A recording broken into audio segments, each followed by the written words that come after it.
Hello everyone, so Bashar here. So my Diablo videos have found you guys very late, I know. So the thing is, I did start the season a little bit late because of the whole Turkish stream and back to Hearthstone shenanigans. And then I did those videos, you know, maybe 2 weeks earlier than I actually uploaded them, so they were pretty old. Yeah, and I have also started Path of Exile. I will try to upload some. I know it's very late, but I will try to impart some part of maybe timeless knowledge. Hopefully, timeless knowledge. Everything can be patched, and whatever we can do can be obsolete. But let's get back to the matter at hand. So we did go over the Chaos Armor. We did go over how to evade, and I want to show you the evade Spiritborn. The only character I did for this season. This guy has not been touched in a while, but he's okay. So the Chaos Armor thingy is a bit of a grind, and I couldn't get the proper build, the build that grinds the really high pit levels. I'm gonna say Greater Rift out of you know habit. They are very similar, Diablo 3 and 4 in that regard. Okay, that. Okay, so what level are my stuff? They are 62. Yeah, I mean, I have been going a little bit slow, so 82 should be sufficient. I think I can handle like maybe 100, but I have to do my glyphs. As you can see, my glyphs were not really very high. So what we do is simple. Just hold down the attack in place button and erode the wall. Yeah, I definitely cannot do 100 at this point, that's for sure. I have to go over the master working and whatnot, but I just want to show you. I don't want to stuff to that.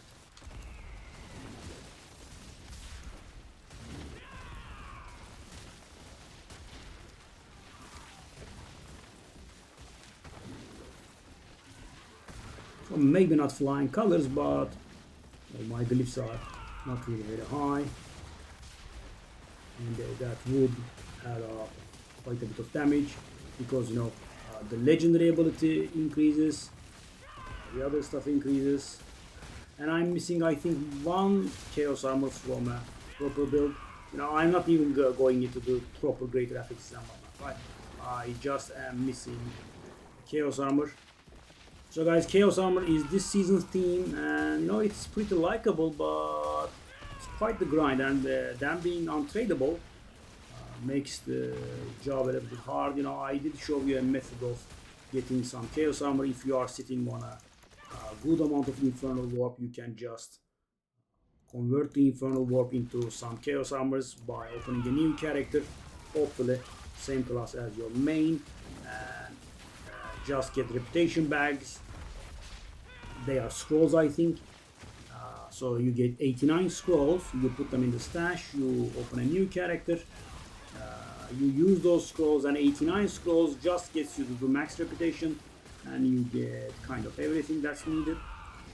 The one thing that's good about this build is that it does not require any mythic uniques, because Chaos Armor are so sweet now. You kind of don't want to waste armor slots, because legendaries have the one up on uniques, as you can imprint stuff on them, and the aspects and these some aspects are pretty crucial for some builds, so you don't want to mindlessly use all uniques. You kind of want to save a few spots. There are a few spots.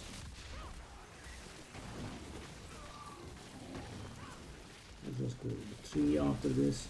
I mean, it's still not too bad, right? It's gonna be a little about 3 minutes, I think.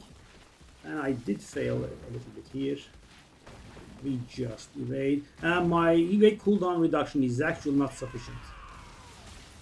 That's why I have to use the hold in place button. I mean, it's just a little bit lower, but every once and then I get stuck in place.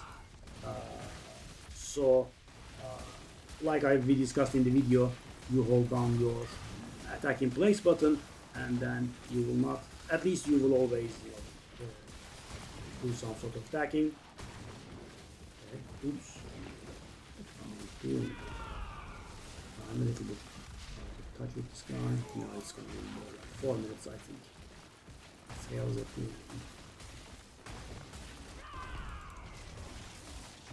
What I'm missing is, I think I better leave it for when we are discussing the gear there.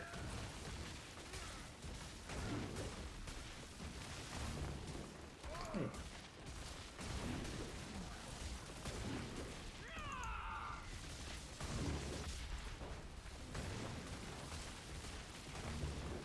It did go very slow until the end. That's weird.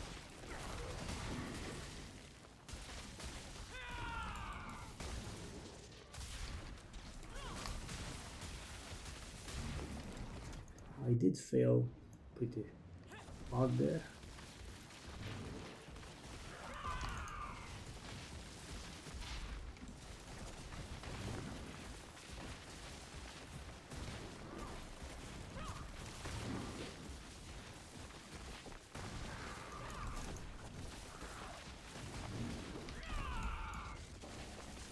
I mean, 100 at this point is definitely out of the question.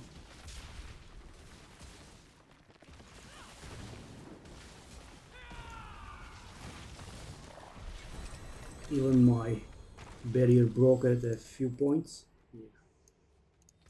Okay, let's do these. But of course, guys, this is a bit spoiled behavior. I could definitely do just 72 and be fine with it. Was this one?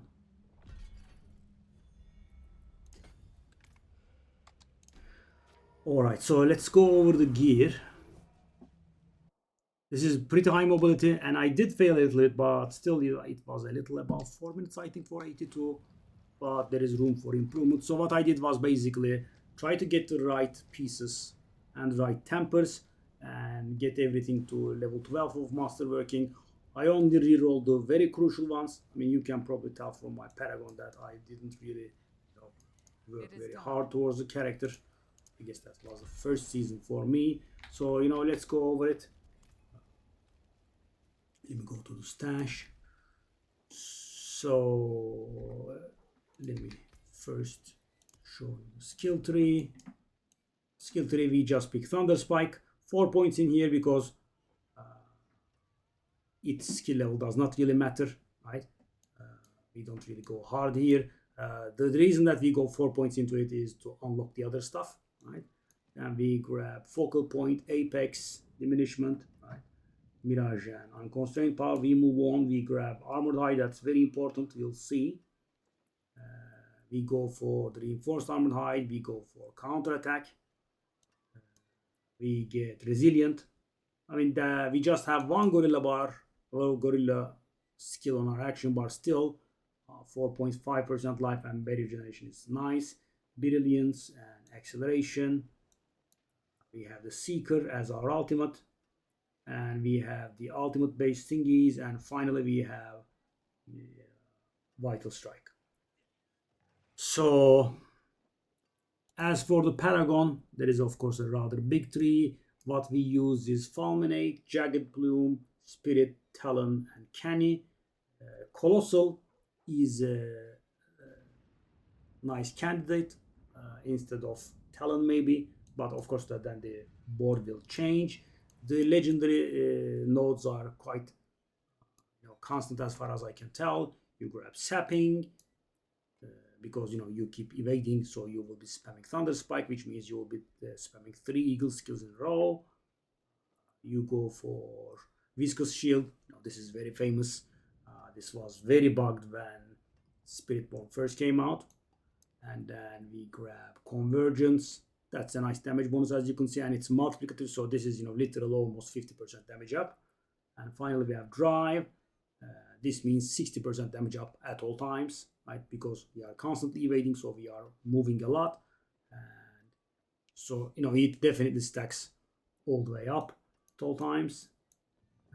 Yeah, that will be it about the gear. So guys, Chaos Armor, I'll just do a quick reminder. We have a dedicated video for Chaos Armor, but I'll do a quick reminder. So Chaos Armor are special armor that can drop for the 5 armor pieces, right? Helmet, chest, body armor, gloves, legs, and feet. It can drop even one of those 5 pieces, and it can emulate any of the uniques, right? So it can emulate a amulet, it can emulate a weapon. That's pretty important.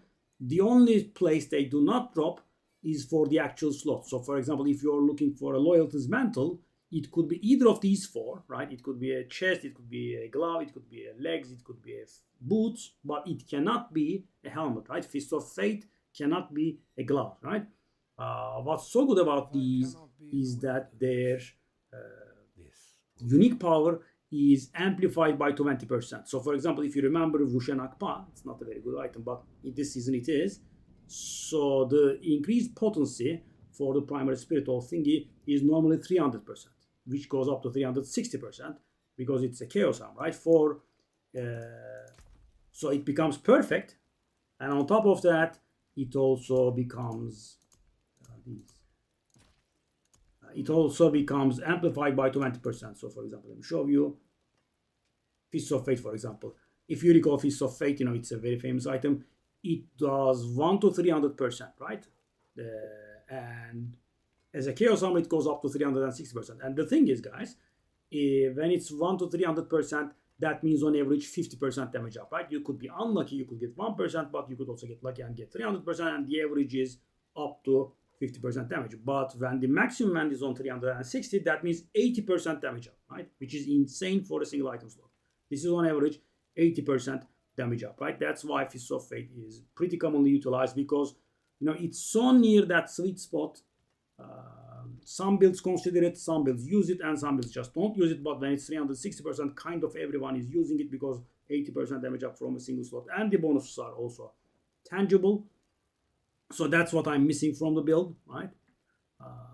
Anyway, you want Sunbird's Gorget, that's the amulet, this one, right? What that does is, Storm Feathers are a Jaguar skill, and we have Potent, I believe it was called. Let me show it to you. Is that passive? Yes, this passive is insane. Take a look at this. Hitting enemies with Jaguar skills increases their damage take from by 1.5% up to 140% multiplicative, right? And the thing is, when we evade, there are lots of feathers going on. There is a Thunder Spike going on, and the Storm Feathers are now Jaguar skills, which means this triggers, right? That's why it's pretty important. So you can get one on, and you get a lot of it at all times. So that's why we use that one. Wushan Akpa has this beautiful ability, the unique power. Casting an ultimate skill grants or amplifies its matching primary spiritual bonus with 360. That's why we use the Seeker. So you might have seen the variants with the Hunter, right?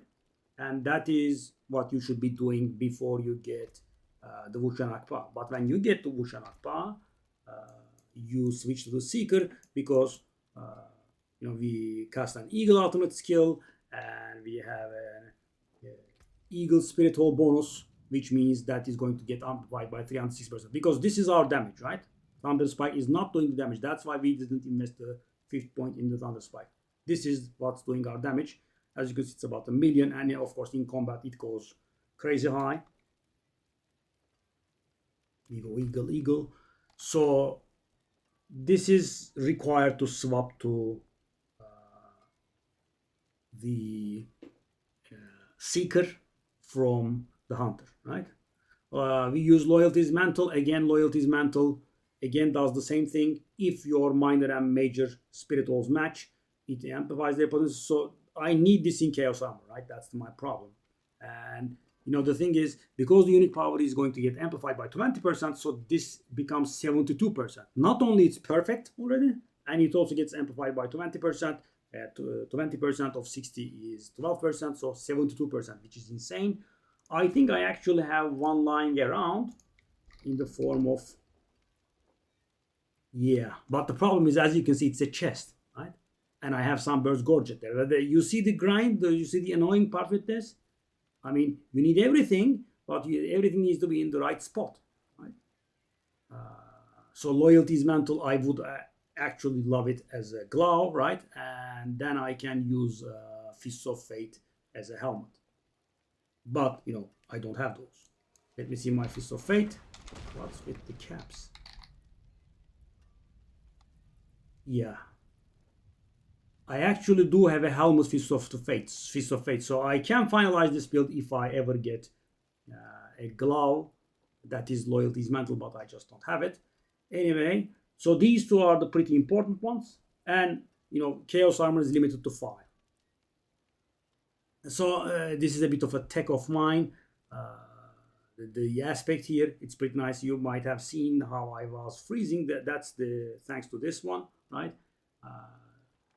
And you have to mix and match the resistances and armor as to cap them.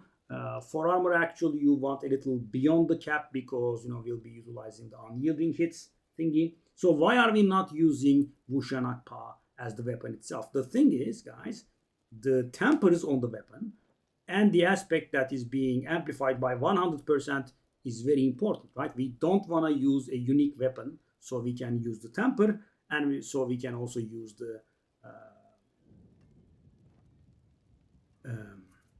aspect imprint, right? Which is amplified by 100%. So that radiated force is huge damage, by the way. Look at how lucky I was with the polearm, right? It's perfect. And we want polearm as a weapon. That's the most useful implicit there is. So for example, guys, how could I perfect this build? I could get a Fist of Fate as a helm, and I could get Loyalty's Mantle as either the gloves or the boots, right? And then I would be able to get done with it, right? Conceited is an important aspect. I would actually rather have it as a boots, and I could keep my conceited because that's like a 30% damage up. I also was not very lucky with this aspect here. I wasn't able to max it. So we want Dexterity Life crit damage on the weapon, right? We want Storm Feather Potency and Primal Eagle Spiritual Potency. The Masterworking should be distributed between Storm or Feather Potency and Primary Spiritual Potency. But I think triple Masterworking that Spiritual Potency would be better. Yeah. For the Runeverse, we use Neocax and Camque. Camque is, I'm sure, very familiar to you if you have played the first season. It gives us that nice barrier, right? And this time we have a better trigger than POC. We have Cam, right? Because we are evading at all times. We are constantly, whenever we evade 4 times, we cast the Bulwark, right? And we have a huge increased barrier generation, so that gives us a full barrier, which also triggers the Viscous Shield. Yeah, this is a lot of damage. That's how we spend our resource. As for the amulet, we use unyielding it, which is amplified by 50%, right? It normally goes up to 30%. On the amulet, it goes up to 45%. Potent is what we want. I was very lucky here. We want total armor, so the armor gets amplified. In the fight, the armor goes up and up, right? And we want the armor to go as high as it can because it's going to add damage. So, for example, if my armor goes to, let's say, 4,000, right? 40% of 41%, 4,000 is 1,600, which is beyond the cap, right? But my armor needs to be around 4,000 so I can cap this, right? Or if you get a perfect aspect, it goes up to 45%, so then the amount goes a little bit lower. You need like 3,400 or so armor to cap the skill, so my armor is a little bit far from where it should be. And so that's why you have to find the balance between the uniques and the legendaries, right? Because on the legendaries you can tamper and you can imprint and you can also enchant them. You can reroll one of their abilities as to max stuff up properly. We have resistances capped up 85. I'm going to show you how. Band of First Breath, this is the only regular unique that we use. So we cast evade and we consume 1 stack of resolve. We increase our damage, right? And we refresh our resolve stacks from Armored Hide. And we finally have Vehement Hollow here, which amplifies our damage by 28%, of course, number 30%. So my rerolls and gems could be a little bit different from what you have seen from other people. I have rearranged them as to be able to reach maximum resistances first, and then armor, right? So if I actually had more resistances, I could let go of some resistances and go for more armor, because I definitely need more armor. Yeah. As for the seasonal power, we use a beast cornered. So one of the skills caps our resistances HP at 50%, right? And that's how we trigger the beast cornered. So we gain 100% increased damage and 25% damage reduction thanks to the 10% we are missing.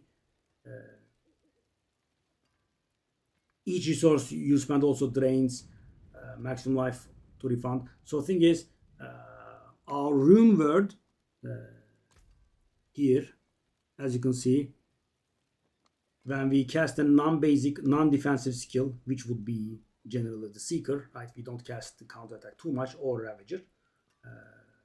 So when we cast the Seeker, that triggers our, that drains all of our resource and doubles our damage, right? And then this triggers and returns that resource. That's the other thing. So this caps our health at 50%, right? But gives us 10% all maximum resistances, which caps our resistances. 85 is the hard cap, 75 is the regular cap, but you can increase it up to 85%, right? 20% more armor and 100% increased barrier and force. This is beautiful, right? And the combos very well. So we get 100% damage up from this. We use basic skill increase attack speed, and their third attack happens every second attack. So the powerful, the thingy that happens every third attack becomes every second attack. And this is, we do this for not the damage, but the cooldown reduction, right? Because we want to reduce the cooldown of the Seeker as much as we can. And yeah, so it also has some charge refunding mechanics on its own. Generally, you should be fine. You saw in that map, I did run out a few times, but maybe that's me being a little bit out of practice. So that's about it, guys. If this is done properly, a little bit better gear and the proper thing is, it can go about 100, 110 or so would be, I think, the cap for this, because the single target damage is not very great. The rake build is superior to this in terms of single pit climbing. That's the best build for the season. I think it goes up to like 140s by now, by the season's end. So yeah, I know this comes a little bit late, but I still want to do it. And there are a lot of changes coming to Diablo 4. We'll also cover those, and then maybe we'll do a few Path of Exile videos, and I'll see you around. Bye bye.